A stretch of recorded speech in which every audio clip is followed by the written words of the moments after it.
As we wrap up 2020 with our last episode of the year here on the Prostate Health Podcast, I want to give a special thanks to all of our listeners who continue to support the show, as well as to our awesome guests who continue to deliver valuable information to help empower men and their loved ones.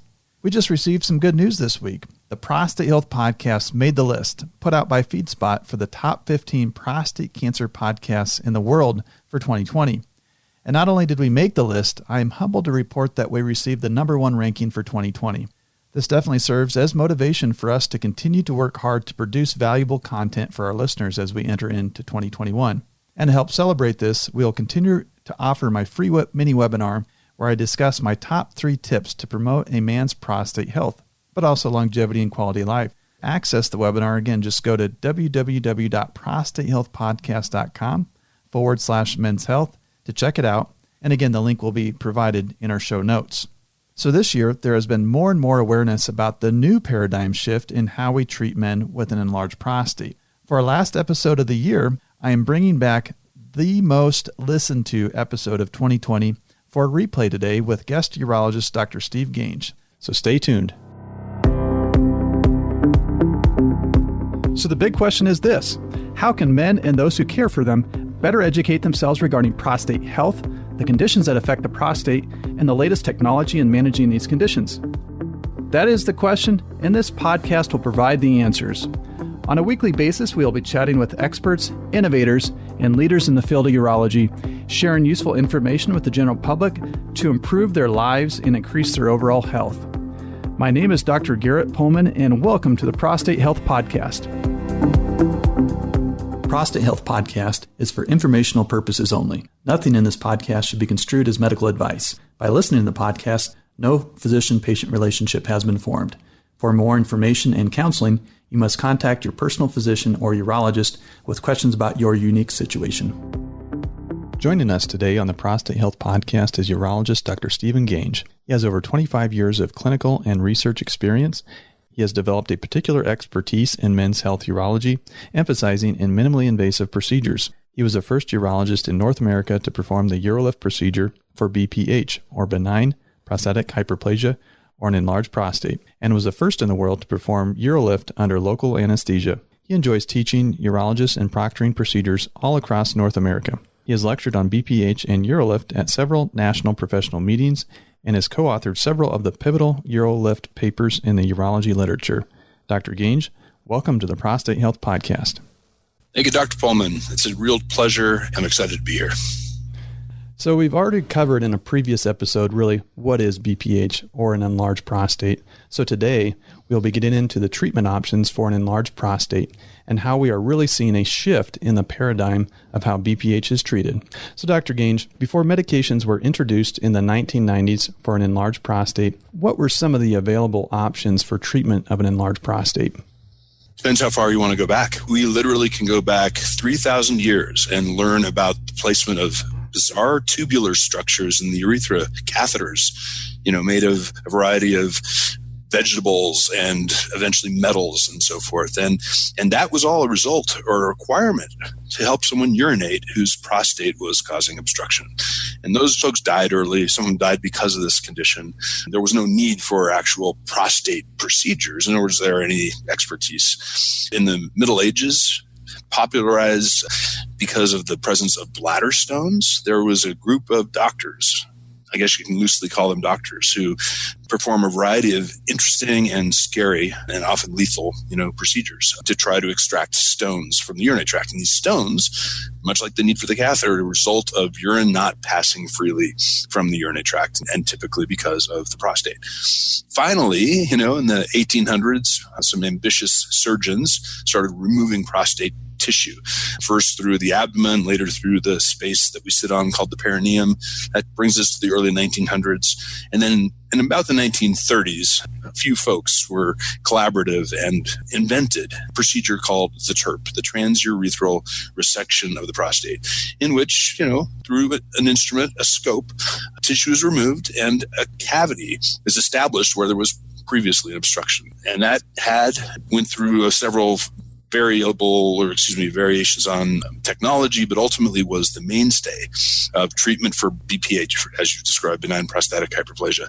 In fact, in the 1960s and 1970s, it was the number one surgery in America because, as mentioned, BPH is so prevalent and we had nothing else. At least we got away from those strange little tubes. By now we've had rubber and latex and those went better, and we weren't taking stones out of people's bladders. We were actually addressing the problem. So in many respects, that procedure was pivotal.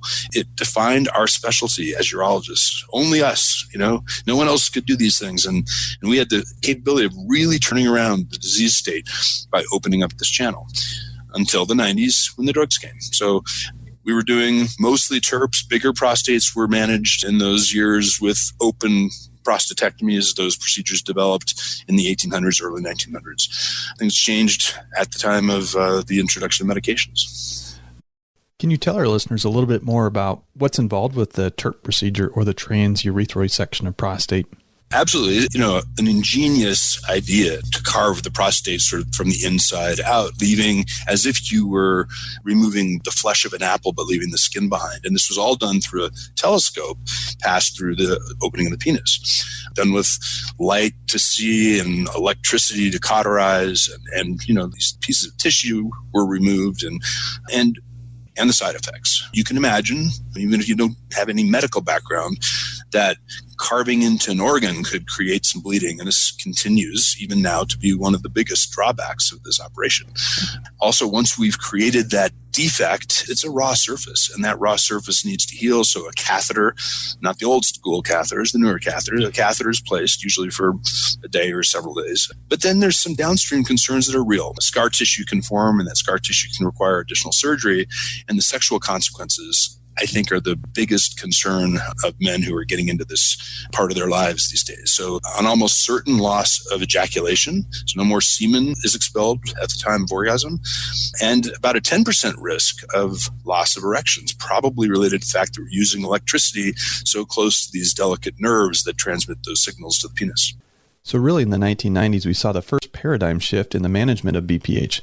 Men, when presented with the option of big surgery or a pill, many chose the pill. So this is about the time you were finishing residency training. So you've certainly experienced this wave of treatment for BPH, right? Absolutely. And so can you give our listeners a bit of an overview of some of the common medications that have been used and are still used and kind of how they work in managing this enlarged prostate? So it helps, I think, to understand what the prostate is comprised of. There are muscular fibers, and then there are some glandular fibers or glandular areas. And those glands produce semen. They happen to also produce the PSA that we all get talking about, and I'm sure you'll have some discussion around.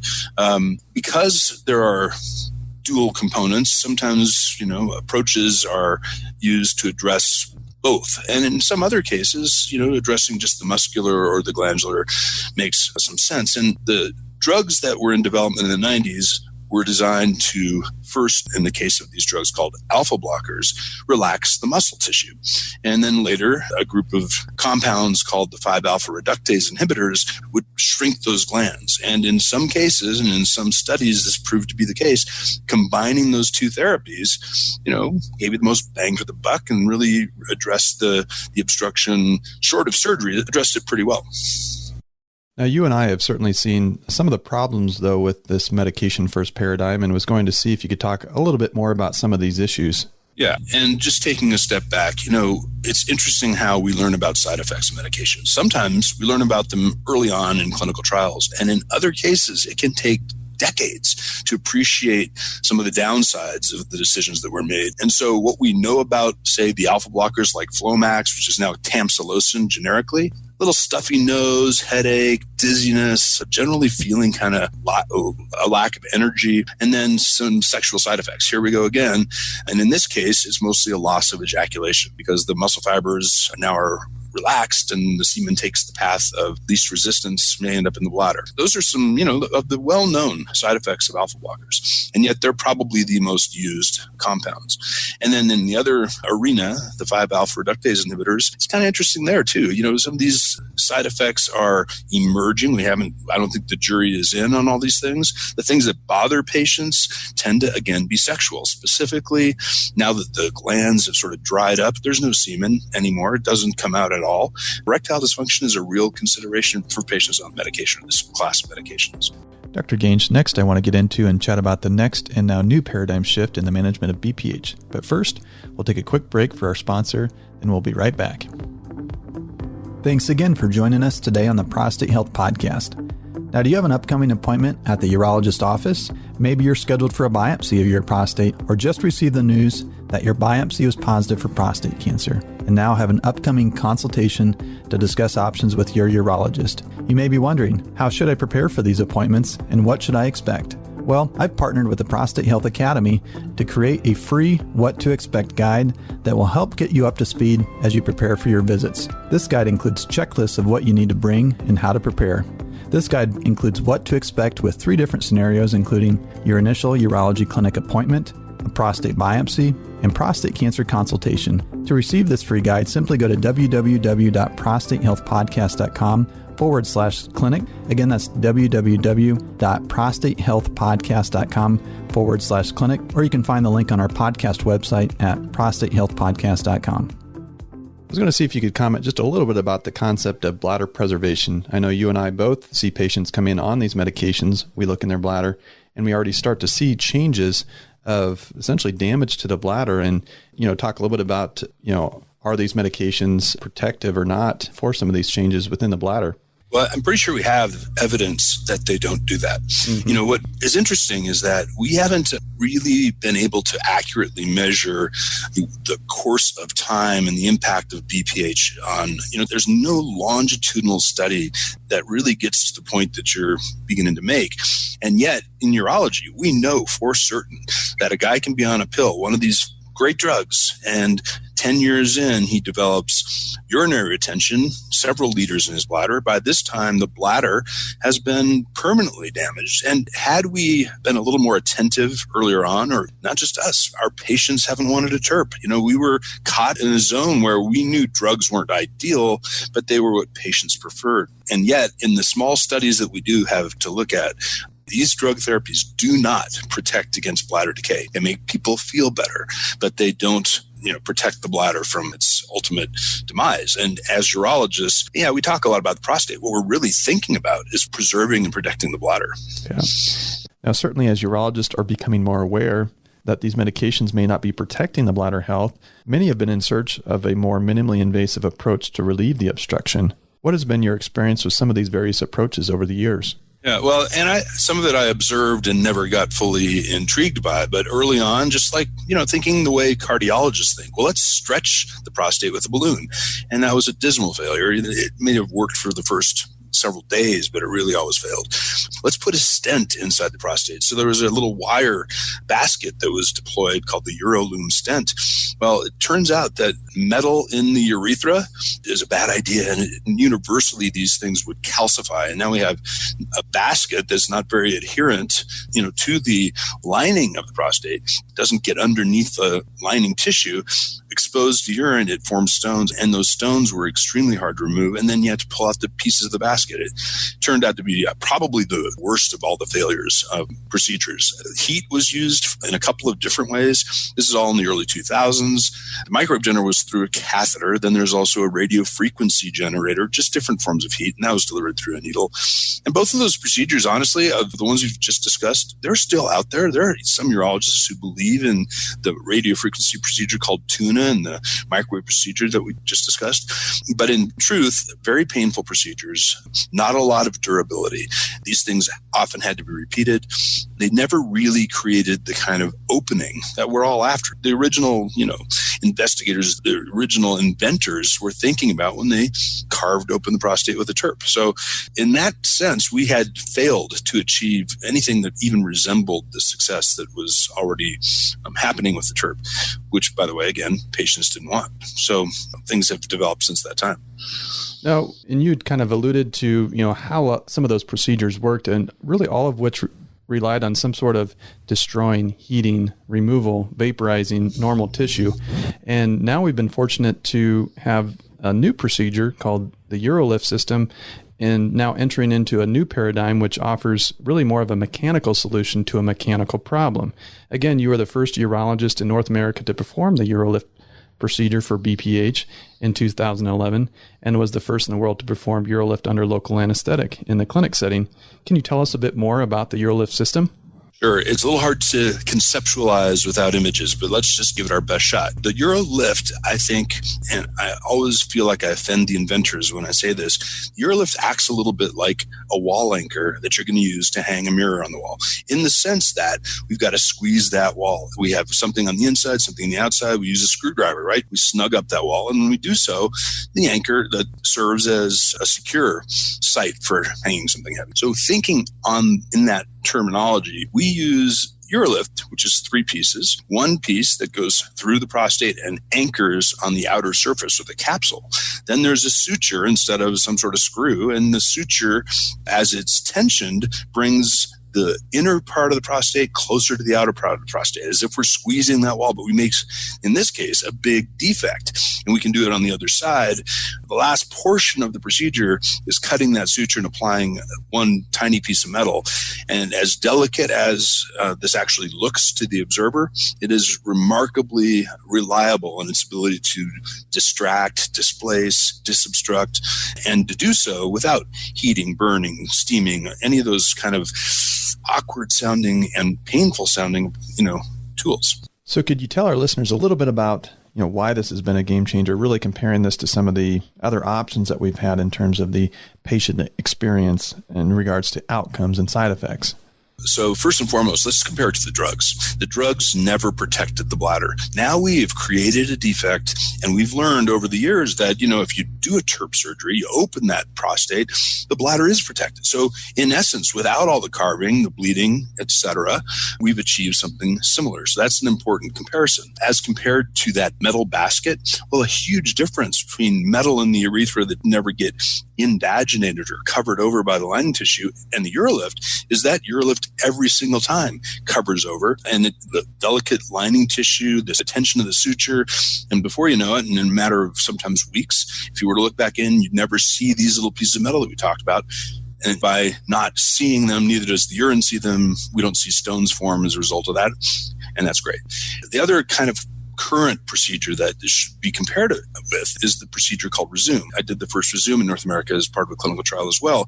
Just by simple patient experience, steam in the prostate, which is what Resume entails, is very painful because of the heating involved. There's always a catheter afterwards, and who knows when to remove that. And then as the heating dissipates over time, can lead to months of recovery issues. Eurolift, on the other hand, mechanically obstructing, opening the channel, you see what we get. We are able to sculpt that tissue and create a defect that makes us feel good about what we did and then protects the bladder. This procedure can be done under local anesthesia. It doesn't take a long time. Patients get better quickly, mostly without a catheter, and they appreciate that. And even beyond all of those things, which are great, no sexual side effects. And this is the only way we can treat BPH without sexual side effects. None of the pills, none of the procedures, only Eurolift.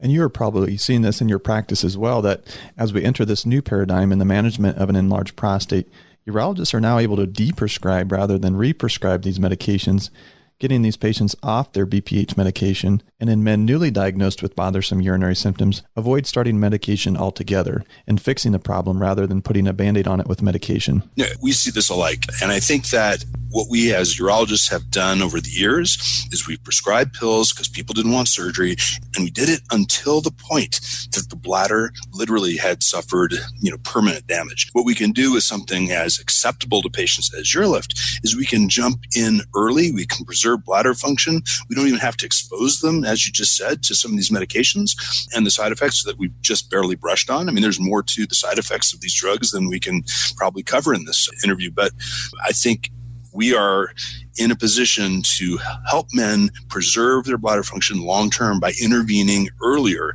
before the bladder has suffered serious and permanent damage. Well, this has been wonderful. So in summary, men are really able to benefit from this new shift in the treatment of an enlarged prostate. For those that have been on prostate medication, now able to come off the medication or maybe avoid it altogether with a minimally invasive option like the Eurolift procedure, which offers a mechanical solution to a mechanical problem. Dr. Gange, any final thoughts for our listeners regarding this new kind of shift in the treatment of BPH? Well, none of this happens if we don't see the patients. And men in general are reluctant consumers of healthcare. And so what we are beginning to see is because we've offered a mechanical solution to a mechanical problem, these generally mechanically minded guys are drawn in earlier. And frankly, we start prescribing these pills, and I think we're looking at a different generation of consumer. People are not putting up with the side effects that we used to think was something they should just kind of have to deal with. And so they're challenging us. As a result, we're thinking through the algorithm differently. And I'm right there with you, Dr. Pullman. We have started to frame shift, to front load, if you will, to just intervene in a way that's so much more sensible and so much better for the long run. Dr. Gange, it was certainly a pleasure to chat with you today on the Prostate Health Podcast. I appreciate you taking time out of your schedule to visit with us, as you've given tremendous value to our listeners, which will really help empower them to help increase their quality of life and overall health. Thank you again. Thank you, Garrett. Bye-bye. Thank you again for listening to the Prostate Health Podcast. We would love to have you join our podcast Facebook group at www.facebook.com/groups/Prostate Health Podcast, or just use the Facebook group search function and search for the Prostate Health Podcast and ask to join. We'll see you at the next episode.